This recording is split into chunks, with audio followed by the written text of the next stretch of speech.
Assalamualaikum warahmatullahi wabarakatuh. Kami dari kelompok 4 yang akan membahas tentang administrasi bahan kimia di laboratorium. Sebelumnya, perkenalkan kami mahasiswa-mahasiswi dari jurusan Kimia, Fakultas Matematika dan Ilmu Pengetahuan Alam Universitas Lampung, yang beranggotakan Fauzia Sabrina, Jilda Sofiana Dewi, Grace Febrianti, dan M. Rifki Fadi. Di sini kami akan membahas beberapa poin-poin pembahasan. Yang pertama, inventarisasi bahan. Yang kedua, pengadministrasian bahan kimia, khususnya format D1 hingga D6. Yang ketiga, penjelasan dan contoh tentang format kartu bahan. Yang keempat, format daftar bahan. Dan yang kelima, kesimpulan. Materi yang pertama adalah inventarisasi bahan. Sebelum kita lebih lanjut membahas tentang pengadministrasian bahan kimia, alangkah baiknya kita ingat terlebih dahulu apa itu inventarisasi. Inventarisasi adalah suatu kegiatan dan usaha untuk menyediakan rekaman tentang keadaan semua fasilitas, barang-barang yang dimiliki di laboratorium. Catatan inventarisasi yang baik akan mempermudah pergantian tanggung jawab dari pengelola yang satu ke yang lainnya. Inventarisasi juga akan mempermudah untuk mengetahui di mana suatu peralatan atau bahan akan ditempatkan. Dengan demikian, akan mempermudah pengontrolan, seperti terhadap kehilangan yang disebabkan oleh kecerobohan atau kecurian. Ada beberapa tujuan dari adanya inventarisasi bahan, antara lain, yang pertama, mencegah terjadinya kehilangan dan penyalahgunaan, kemudian mengurangi biaya operasional, kemudian meningkatkan proses pekerjaan dan hasil, lalu meningkatkan kualitas kerja, mengurangi resiko kehilangan dan rusak, mencegah pemakaian berlebihan, meningkatkan kerjasama laboratorium, dan yang terakhir, mendukung terciptanya kondisi yang aman. Lalu, mengapa inventarisasi bahan diperlukan? Hal tersebut dikarenakan bahan yang digunakan dalam kegiatan di laboratorium memerlukan perlakuan khusus sesuai sifat dan karakteristik masing-masing. Perlakuan yang salah dalam membawa, menggunakan, dan menyimpan bahan di laboratorium dapat menyebabkan kerusakan bahan, terjadinya kecelakaan kerja, serta dapat menimbulkan penyakit. Cara memperlakukan bahan di laboratorium secara tepat dapat menentukan keberhasilan dan kelancaran kegiatan. Inventarisasi bahan kimia sangat penting dan merupakan aset pendidikan yang sangat berharga, sehingga harus dilakukan secara ketat. Materi selanjutnya yaitu ada pengadministrasian bahan kimia di laboratorium. Apa itu administrasi? Administrasi merupakan suatu proses pencatatan atau inventarisasi fasilitas dan aktivitas laboratorium supaya semua fasilitas dan aktivitas laboratorium dapat terorganisir dengan sistematis. Administrasi laboratorium diartikan sebagai suatu pencatatan atau inventaris fasilitas laboratorium. Dengan demikian, dapat mengetahui jenis dan jumlah dari tiap jenisnya dengan tepat. Pengadministrasian yang benar akan sangat membantu dalam perencanaan penggandaan alat atau bahan, mengendalikan efisiensi penggunaan anggaran, memperlancar pelaksanaan kegiatan praktikum, menyajikan laporan secara objektif, mempermudah pengawasan, dan perlindungan terhadap kekayaan laboratorium. Mengingat kekayaan laboratorium merupakan investasi pada bidang pendidikan. Administrasi bahan meliputi catatan mengenai jumlah masing-masing bahan, jumlah pembelian atau tambahan bahan, jumlah bahan rusak habis pakai. Dalam mengadministrasikan bahan kimia adalah menggunakan format D.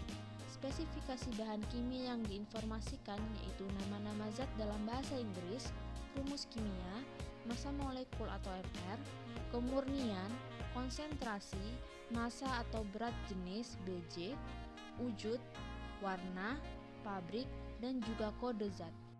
Adapun format dalam pengadministrasian bahan kimia, yaitu yang pertama ada format D1 untuk kartu bahan, format D2 untuk daftar bahan, format D3 untuk daftar penerimaan atau pengeluaran bahan kimia, format D4 untuk daftar usulan atau permintaan bahan, Format D5 untuk daftar usulan atau permintaan bahan dari acara praktikum. Yang terakhir yaitu ada format D6 untuk daftar usulan atau permintaan bahan dari tiap laboratorium. Selanjutnya, saya akan menjelaskan kartu bahan pada format D1. Berikut merupakan format kartu bahan D1, yaitu kartu zat di laboratorium.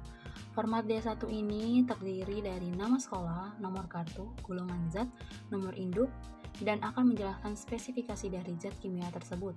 Yang pertama itu ada nama zat, rumus kimia, massa molekul relatif yang dinyatakan dalam gram per mol, kemurnian yang dinyatakan dalam persen, konsentrasi yang dinyatakan dalam molaritas, berat jenis, di mana berat jenis ini dapat dilihat pada kemasan zat kimia tersebut.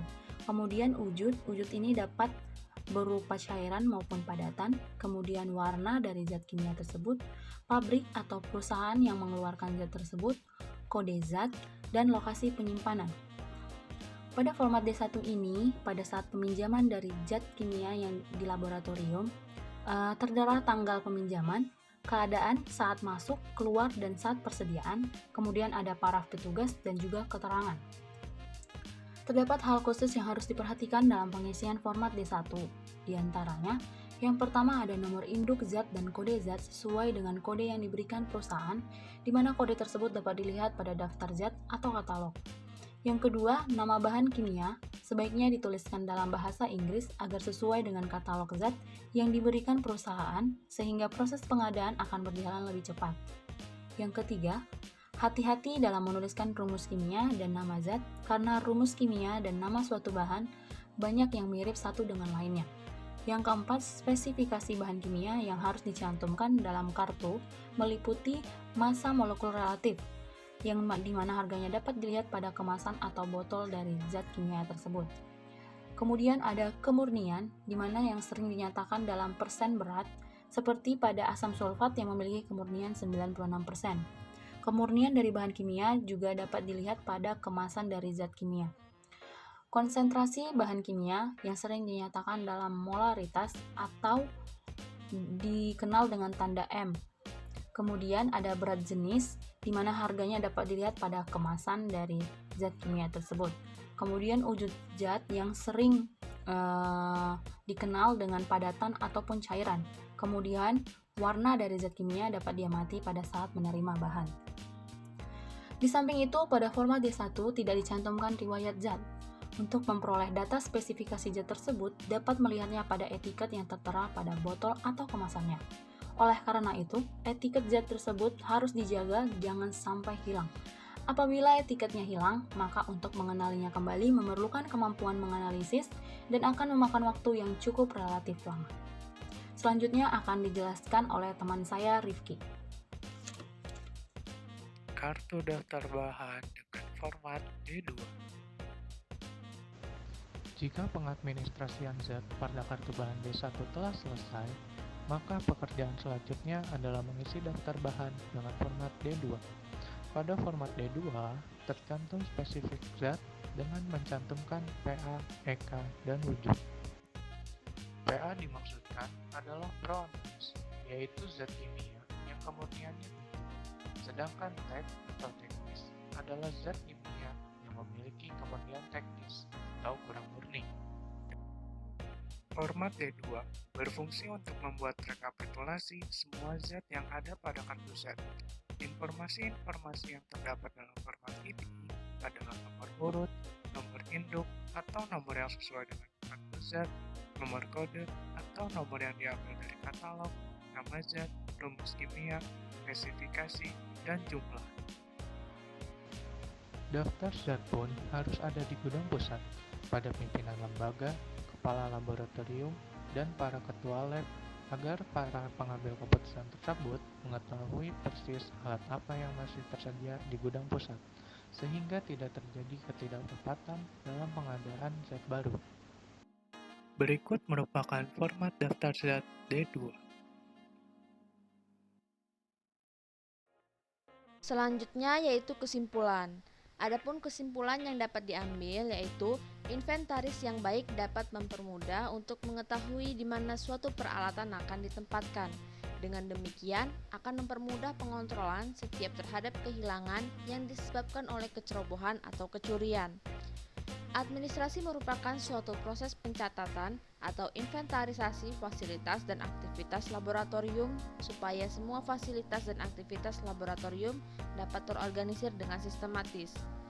Format pengadministrasian bahan laboratorium terdiri dari kartu bahan D1, daftar bahan D2, daftar penerimaan atau pengeluaran bahan kimia D3, daftar usulan atau permintaan bahan D4, daftar usulan atau permintaan bahan dari acara praktikum D5, dan daftar usulan atau permintaan bahan dari tiap laboratorium D6.